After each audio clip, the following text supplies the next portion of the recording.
Hello, this is the chart profit video, approaching 2.5 hours into the trading day on Friday 13th of April. Looking here at the pre-open, the E-mini S&P, this level here, 26.47. On Wednesday, the minor, that's the 1 month controlling price, migrated to that level, and as I said here, this is a new reference level for us in the short term. Price relative to 26.47 could be monitored for strength, weakness in the short term, and we had the value area on Thursday generated entirely above that level. Here's the current half-hour chart, 30-minute chart for June. Bit of weakness early in the session. We opened higher, printed lower from there, below the low of yesterday's session, but we're holding this new reference level at 26.47. Checking back today on the 30-minute distributions. Importantly, 26.47 is now more important than the 1 month. It's actually the 9-month controlling price. So this becomes an important level here, 26.47. We want to see the E-mini at least holding this level, or at least not printing clearly below it. I think it may attract more time, but we don't want to see any significant selling, for instance, marked below that level. So there has been some movement in these controlling prices, more to show you actually, but the fact that the 8 months, as I said last week, migrated to 25.82, that is now no longer relevant, and this level becomes more important. Okay, so 3 other charts to show you where controlling prices have either migrated or become more important. Firstly is the spider, kind of in line with the E-mini, 264.50, just under today's price low, is now the 9-month. Again, would rather see the spider holding that level going into next week. We certainly don't want to see too much time printed below that point. Looking here at IWM, Russell 2000 ETF, and this level here that we've had marked for a while, 153.50, that's now the 1 year. As of this week, it was a bit of resistance here. We're printing above that level. It's close to the low of the day, but again, we'd want to see this hold or recovered if it's tested. And I also wanted to show you the German Dax chart, this level here, 12,240 on the index. That's the 2-year controlling price. Again, we're above it, which is good. It's clear support now. Again, don't want to see any time or too much time printed below that level. Just finish off our look at the major indices by looking at the FTSE 100 index at the end of this week. It's had a fairly positive week. It's come higher. Unfortunately, the reference levels for this chart are quite a bit lower, being the major support down here at 68.20 and the 18-month resistance, which is quite a bit higher. FTSE's had a pretty good week despite the strength this week in the pound, which at the end of this week is up around the previous highs from earlier in the year. Last week we held the 6-month controlling price here pretty nicely as support. Pound strong this week against most currencies. Looking at the Euro FX chart here, printing almost at its 6-month.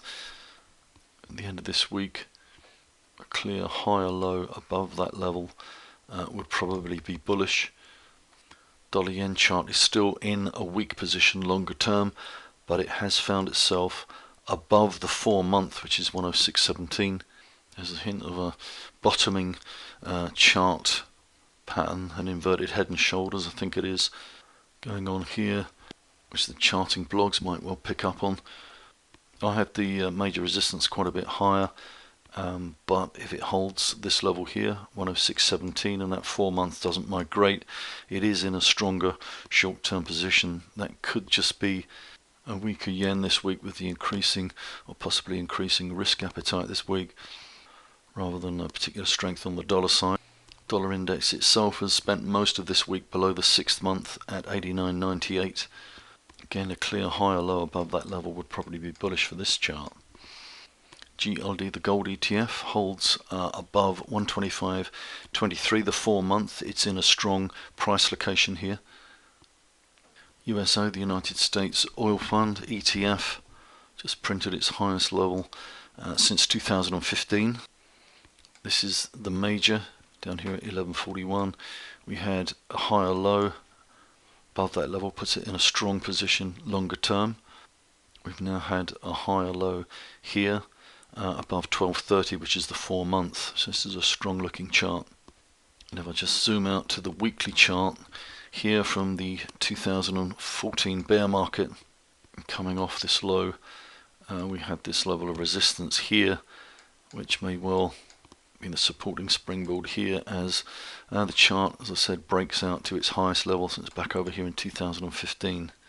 And we look finally at in these charts at bonds. Here we look at TLT, and saying here for 3 weeks TLT has been printing above 119, which is the major controlling price. But I've said there's a little difference between these controlling prices, these majors, at 119 and 121 in terms of time. So I would want to see bonds, the TLT, printing above 121 to confirm strength, and before assuming a major change of trend higher. So this is the major down here at 119. Clearly we're printing above that level, and here's 121, kind of oscillating around that point. Again, a higher low, a clear higher low above that chart would be bullish for bonds. Just going back to the pre-open chart, you can see that over the last few days here is a lack of green or red, significant buying or selling, often an indicator of smart money activity. We haven't seen any here for a good 7 days. And if we look here on the pulse chart, you can see that across this range here, there's little, if any, indication of significant buying. What we really want to see is some green coming in. Pulse chart is improving slightly. We've gone to neutral on the breadth, and the price oscillator at the bottom here, the momentum's picking up slightly, but we're still below the 0 level. We'll look at the sentiment indicators in a minute, which give us a clue that possibly sentiment's getting a little too negative in some of the indicators. Going into next week, it would be good to see those index charts I showed you earlier holding those major support levels, which are close. Breadth improving, it could easily turn green. 1 or 2 days of buying and some green coming in on here. You can see from the chart here the spider's back where it was more or less at the start of the year. If we monitor what's going on in the shorter time frames on this pulse chart, we don't need to answer the question, is this a bull market correction or the start of something worse? We just need to monitor what's going on. My best guess is we're in a topping pattern here. I could be completely wrong.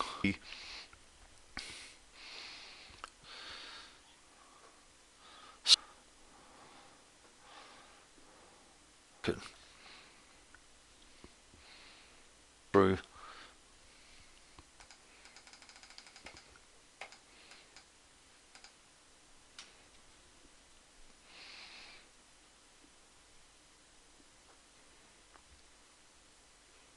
Bulls percent this week was the lowest in the public poll since September, 26.1%.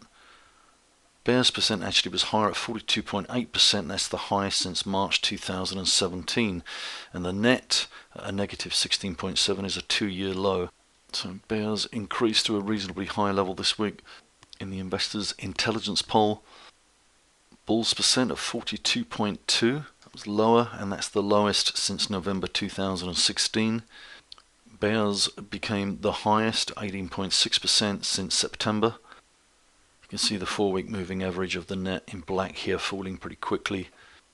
Watching this recent trough level here, which we're approaching. Just reminding you though that about 12 weeks ago, back over here around the time the market hit its high, we had off the scale bullish sentiment in this poll. Look at US fund flows. Actually saw a net inflow this week of 5.7 billion into equity funds, including ETF inflows. The 4-week flow number actually fell this week. That's because we lost a larger positive flow 4 weeks ago than the one we gained this week. That net negative outflow over 4 weeks is at 29.9 billion. That's actually the lowest since this one here. So here's this week in black. The lowest since this one here, which was a negative 33 billion on the 4-week flow. That was back in December.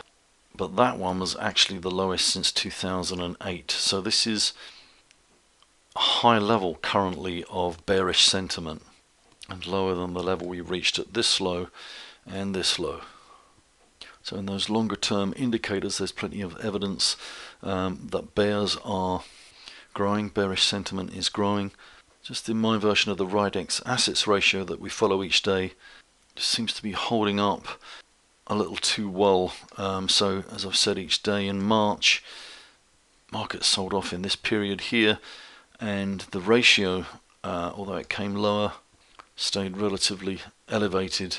Back in February we saw markets sell off really sharply, and the ratio collapsed from an all-time peak at 23 down to close to 10.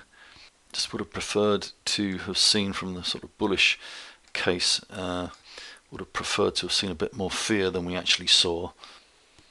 Okay, that concludes the video, and once again I thank you for watching.